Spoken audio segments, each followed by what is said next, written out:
para a Defensoria está muito claro e presente, com todo o respeito.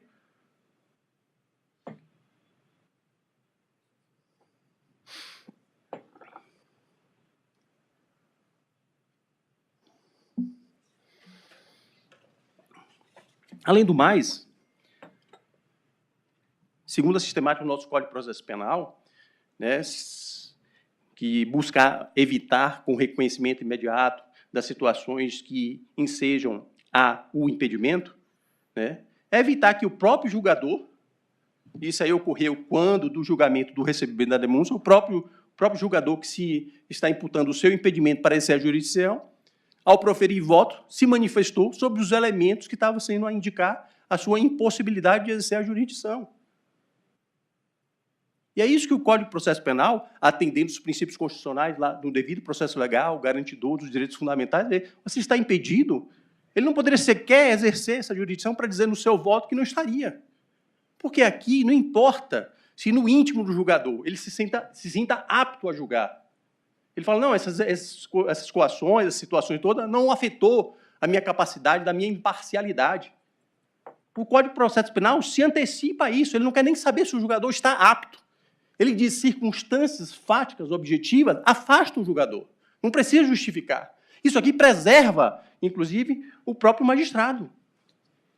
Porque ele não precisa justificar que ele estaria apto a julgar, que teria condições da sua imparcialidade. O Código de Processo se antecipa a isso, diz circunstâncias fáticas demonstradas, afasta o julgador. Ele fica impedido de exercer a sua jurisdição, dizer o direito nesse caso concreto. Ainda que no seu íntimo ele se sinta apto a exercer a sua jurisdição.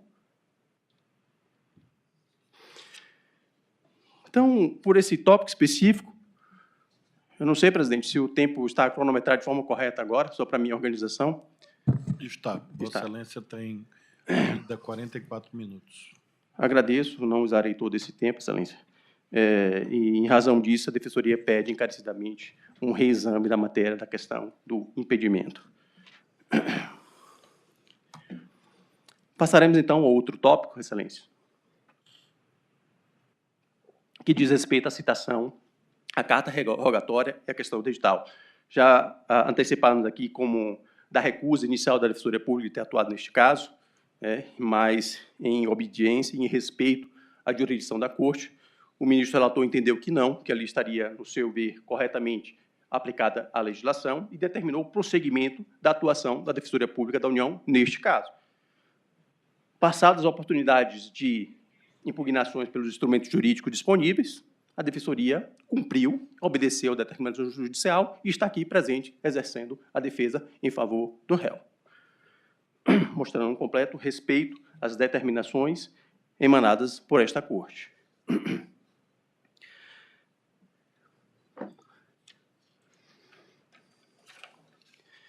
Quanto à questão da citação ocorrida por edital e não ter observado a carta rogatória, nós podemos bem imaginar, né, porque isso aí também não está nos autos, que o instrumento utilizado foi para afastar a possibilidade de uma mora jurisdicional.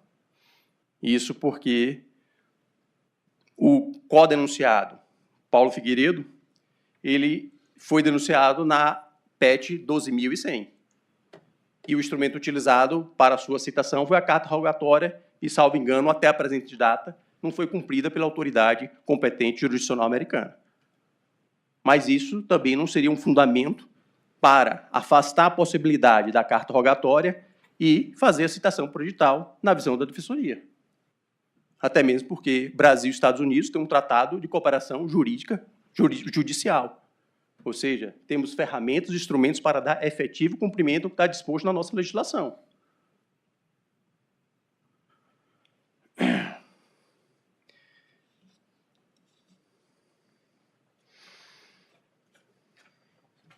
Ocorre, então, uma vez não atendida a citação por carta rogatória, a citação por edital.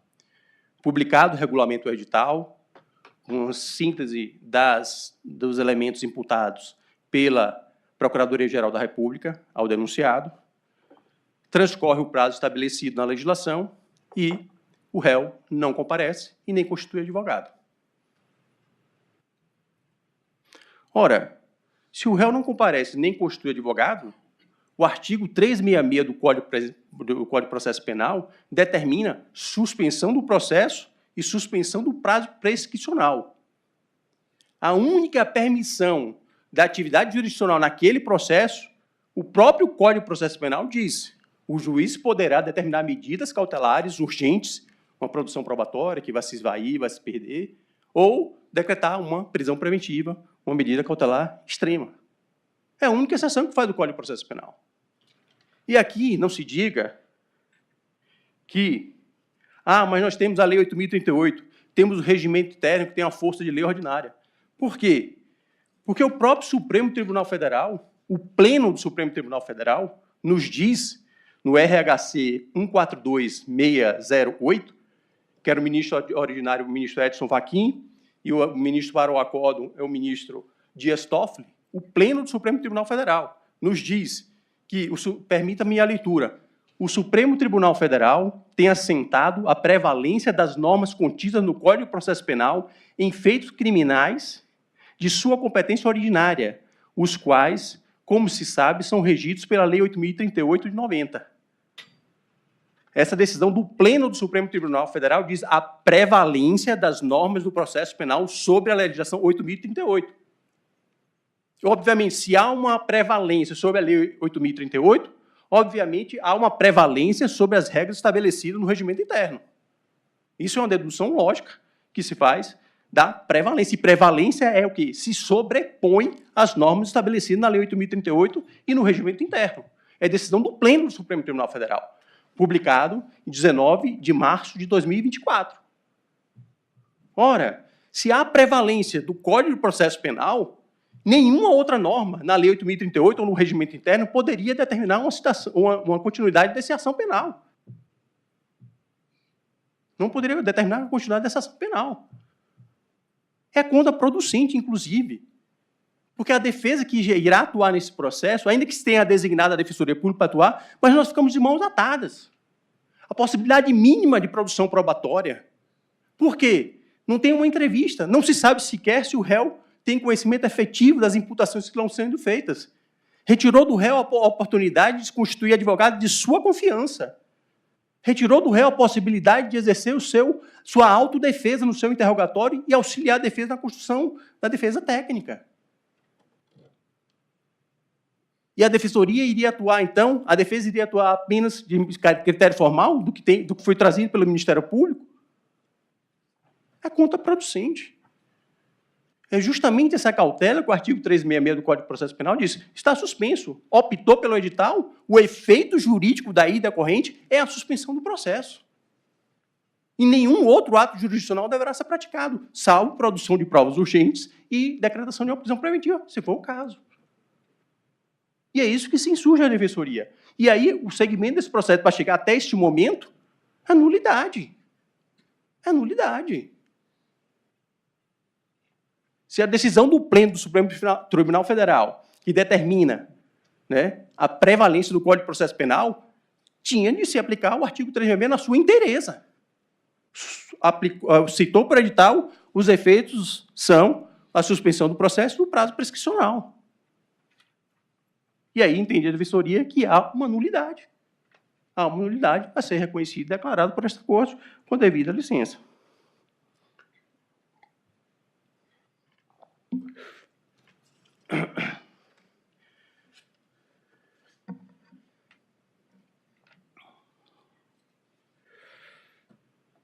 Quanto ao mérito, senhor presidente, senhora ministra Carmen Lúcia, senhor ministro Janin, ministro Alexandre, o tipo, né, de coação no curso do processo, artigo 344 lá do Código Penal. Nós sabemos que este tipo exige a presença simultânea, né, da violência ou grave ameaça, do dolo específico para favorecer interesse próprio ou alheio e a conduta dirigida contra quem atue neste processo. Obviamente, a própria Procuradoria já declarou aqui que violência não houve. A grave ameaça é que entra na questão da discussão jurídica que se estaria presente ou não nessas manifestações do denunciado. Bom, de antemão, a defensoria entende que estão ausentes esses elementos constitutivos do tipo penal. justamente pela ausência da configuração jurídica, no seu sentido técnico, na sua acepção técnica, da grave ameaça. Porque a grave ameaça aqui, juridicamente, para produzir um efeito jurídico de natureza penal, não é qualquer manifestação incômoda ou qualquer manifestação contundente e que venha a desagradar. O próprio Supremo Tribunal Federal, na ação penal 325 do Rio Grande do Sul, fala que só há grave ameaça se a conduta do autor for capaz de incutir temor na vítima, compelindo-a a atender o intento do ameaçador. É o Supremo Tribunal Federal dizendo isso na ação penal 325 do Rio Grande do Sul. Para a Defensoria, não está presente a questão da grave ameaça. Como elemento do tipo penal, em exame, tem o seu jurídico e preciso efeito. A grave ameaça pressupõe que o mal pretendido dependa da vontade e do poder de concretização de quem ameaça. E, pelo que consta, dos elementos trazidos aos autos até então, o acusado não teve nenhum poder de decisão sobre a política externa dos Estados Unidos. Ele não integra o governo norte-americano, não exerce função pública naquele país. O que se concatenou na denúncia seriam suas interações, e aí reconhecidamente por todos, e causa até um certo ciúme no meio político, da facilidade de interlocução que tem o denunciado com as autoridades superiores de escalão dos Estados Unidos. Não estava no domínio, no poder do Eduardo, no domínio desse fato, de aplicar essas sanções. O que se tinha, e obviamente ficou muito bem claro nos seus vídeos, nas suas exposições, era essa facilidade de interlocuções e demonstrar o seu descontentamento com a política, então, produzida no Brasil, com a situação jurídica como um todo, econômica, social e, obviamente, um descontentamento na condução dos processos de 8 de janeiro. Mas essa interlocução política, por si só, ao nosso sentir, não configura a grave ameaça. Por quê? Ele não tinha o poder, o domínio de impor as sanções. Não tinha esse poder. E a grave ameaça aqui pressupõe que o mal prometido dependa da vontade e do poder de concretização por quem ameaça, que não é o caso concreto. A denúncia confunde a atuação política com o poder de coação. São fatos, são coisas radicalmente distintas. Inclusive, utiliza como um dos seus fundamentos uma nota conjunta feita pelos denunciados, o Eduardo e o Paulo Figueiredo, né? O Ministério Público utilizou isso nas suas alegações finais, essa nota conjunta, como se fosse um atestado de culpa, como se fosse uma declaração, uma confissão, quando, na verdade, não é. O que se demonstra ali pela leitura dessa nota conjunta à imprensa sobre as tarifas morais, e aí dirijo diretamente ao ministro relator, é que houve uma interlocução política, uma demonstração na visão do denunciado sobre os fatos trazidos na denúncia. E, portanto, atribuir a um deputado federal a causalidade de decisões soberanas de uma potência estrangeira é confundir interlocução com poder de decisão, confusão que a denúncia e as alegações finais da Procuradoria não conseguiram desfazer. Não conseguiram desfazer. O outro requisito essencial para a configuração do delito imputado ao denunciado, né, é a questão do seu especial fim de agir. Como descrito e já referido aqui algumas vezes, no caso em tela, as condutas narradas na denúncia, as declarações públicas sobre política externa, reuniões com autoridades estrangeiras, manifestações sobre sanções econômicas, não têm natureza eminentemente política e não configuram obstrução à administração da justiça no sentido técnico tutelado pela norma penal. E assim não teria esse fim específico de agir.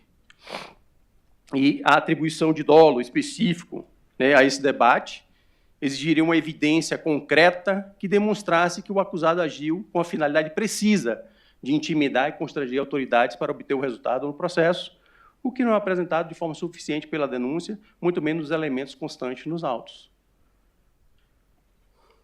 E aqui chama atenção, inclusive, porque a denúncia diz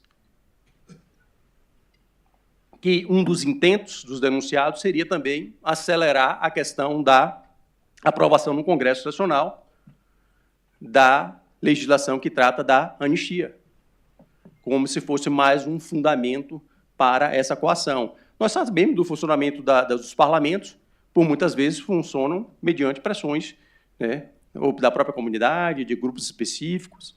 Então, ou seja, seria a atuação sua legítima, né, de pressionar para a votação da lei de anistia. E, além do mais, pelo princípio da legalidade, para a configuração desse crime de coação no curso do processo, né, não consta expressamente lá a coação sobre o processo legislativo.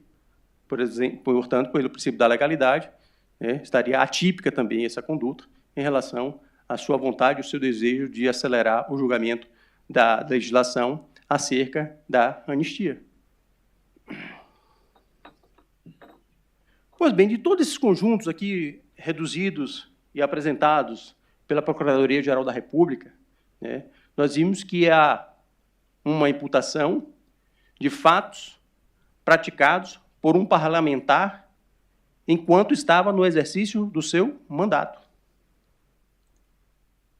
E esse é um fato relevante. Foi por um parlamentar quando estava no exercício do seu mandato. E isso nos traz, numa análise conjunta de todos os elementos, porque são muitos, né, a produção probatória nesse processo foi muito mais de partes interessadas no resultado desse processo, né, diversas petições, inclusive com medidas cautelares, até manifestações contrárias da própria Procuradoria, dizendo, olha, isso aqui é a Procuradoria que tem que fazer, juntando vários documentos, vídeos e outros, né, buscando demonstrar o entendimento a respeito dos fatos que estão sendo apurados, mas, na leitura desse conjunto, entende a Defensoria que o exame desses elementos dos autos, as manifestações políticas sobre política externa, economia, a atuação do Poder Judiciário em casos de interesse nacional, estariam aí acobertados, né, sobre a liberdade de expressão que teria o então denunciado.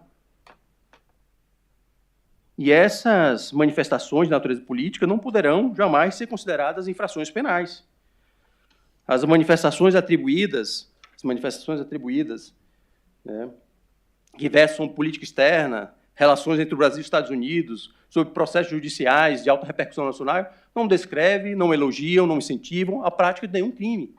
Inserem-se, a nosso ver, no debate político sobre a atuação das instituições públicas, debate que qualquer cidadão tem o direito de travar e que um parlamentar tem o dever funcional de protagonizar.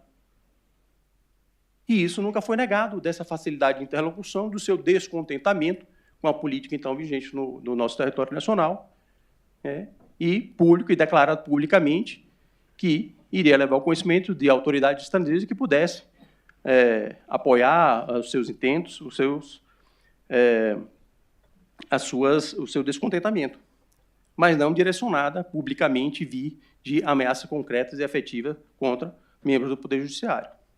Então, entende-se aqui, de forma bastante objetiva, que, no conjunto dessa leitura, está abrangida pela liberdade de expressão, qualificada, a nosso ver, pela proteção que nos dá o artigo 53 do Código da Constituição Federal, que dá ao parlamentar uma cobertura maior, né, da imunidade material. E nós estamos discutindo aqui manifestações públicas, repita-se, manifestações públicas, abrangida pela imunidade material do parlamentar.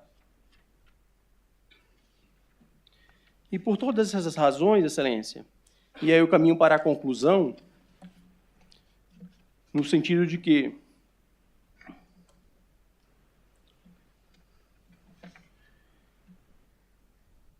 esta Corte reconheça a existência do impedimento na forma do artigo 252, inciso 4 do Código de Processo Penal, declarando daí os seus jurídicos efeitos. Reconheça também que a citação que ocorreu sem observância da carta rogatória também violou o direito fundamental, violou regras expressas do nosso Código de Processo Penal, que, digo e repito, tem prevalência sobre a legislação 8.038 e, obviamente, prevalência sobre o regimento interno desta Corte, assim como declarou o Pleno do Supremo Tribunal Federal, né, na norma aqui, na decisão do RHC aqui referido, no RHC 142608. E, igualmente, reconhece e declara a nulidade da citação por edital quando houve o seguimento do processo e não a sua suspensão do processo do prazo prescricional, como determina expressamente o Código de Processo Penal, que tem prevalência sobre a Lei 8.038, que tem prevalência sobre o regimento interno do Supremo Tribunal Federal. São essas preliminares que entende que devem ser acolhidas, e quanto ao mérito, como restou demonstrado a ausência dos elementos constitutivos do tipo penal imputado, leva à sua declaração de atipicidade da conduta imputada ao denunciado pela Procuradoria-Geral da República, né, e a sua absolvição encontra amparo no nosso Código de Processo Penal, porque, igualmente, na Constituição há a liberdade de expressão, e aqui com um manto maior da imunidade parlamentar. Só um adendo, e para não deixar nenhum ponto por dever institucional de manifestação, a Procuradoria-Geral da República fala em crime continuado, que haveria continuação desse delito imputado. Ora, se nós pegarmos os mais elementares, né, Código Penal anotado, nós sabemos que a reiteração da mesma conduta com a mesma finalidade, né, não se configura reiteração delituosa nessa figura penal. Se tem a mesma finalidade, o mesmo propósito, e aí não é continuidade delitiva, porque é o mesmo objeto, a mesma finalidade, a mesma relação. E nós estamos falando isso aqui só com uma cautela e o dever funcional de manifestação sobre todos os elementos dos autos. Outra questão trazida pela Procuradoria-Geral da República, que pediu que se aplicasse uma indenização pelos danos causados pelo delito, né? Eu digo e repito, nos autos não tem elementos concretos que pudesse a Defensoria impugná-los para dizer qual seria esse parâmetro objetivo a ser atendido numa eventual fixação dessa indenização. E sem que a defesa tivesse a possibilidade de fazer essa impugnação, entende-se que não deve ser aplicado igualmente esse pedido de indenização. São essas manifestações, me coloco à disposição da Corte, agradeço imensamente os atentos ouvidos de Vossas Excelências, que disponibilizou esse tempo para o exercício do contraditório da ampla defesa, pedido que acolha as nossas manifestações. Muito obrigado, boa tarde a todos. Agradeço a Vossa Excelência, em nome do Tribunal, extensivo, obviamente, à instituição que Vossa Excelência representa, a Defensoria Pública da União. Muito obrigado. Passo a palavra ao relator Alexandre de Moraes para o voto. Obrigado, presidente. Eu inicio cumprimentando ambas as sustentações orais do Dr. Antônio Edílio Magalhães Teixeira, pelo Ministério Público Federal, Dr. Esdras dos Santos Carvalho, Defensor Público Federal.